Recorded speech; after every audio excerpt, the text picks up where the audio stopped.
The concept of civil rights came into being as a result of people being exploited for free and cheap labor.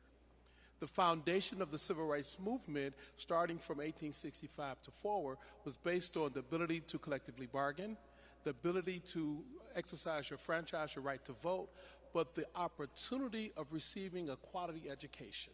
That's the foundation of the civil rights movement. The NAACP, we filed through Charles Hamilton Houston and later Thurgood Marshall, the Brown versus Board of Education case, which was a consolidation of 5 cases, which was decided in 1954 that there was a violation. In 1955, this concept of all deliberate speed. That's a concept that's an oxymoron. There's no such thing as being deliberate in speed. I normally say it's like taking an X-Lax with a sleeping pill. What you get is a mess. And what we have now is a mess, because in many states across the country, it took up to 17 years to fully implement any remedy to Brown versus education, separate but equal. But as a result of that, we had to spend another 20 years fighting busing.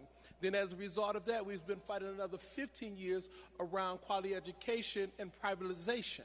And so now the real question I'm listening for is, what does it mean to support public education? It's like saying, I like to eat food. What's really there?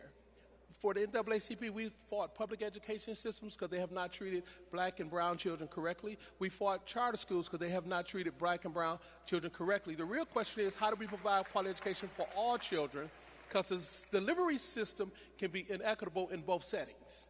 And when we're looking at the next president, how are we going to make education a public policy priority? One in which we provide quality pay for quality teachers. My wife practiced bankruptcy law. The most disheartening thing is when a client comes in who's a teacher, she's in distress, or they could be in distress, and they cannot even get rid of the student loan. And as a result of not getting rid of the student loan, they're now in bankruptcy.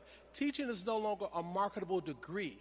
And because of that, children in Detroit, where I grew up, children in Jackson, Mississippi, where I live, we are suffering as a result.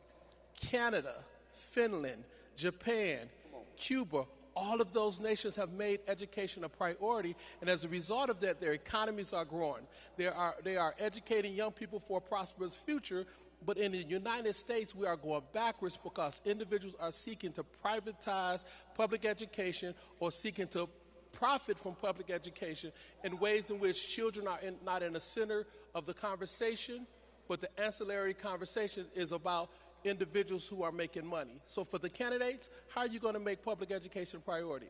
How are you going to put children in the center of that? And how are we going to look for a future with education being the most important thing as opposed to a future where so many kids are being left out?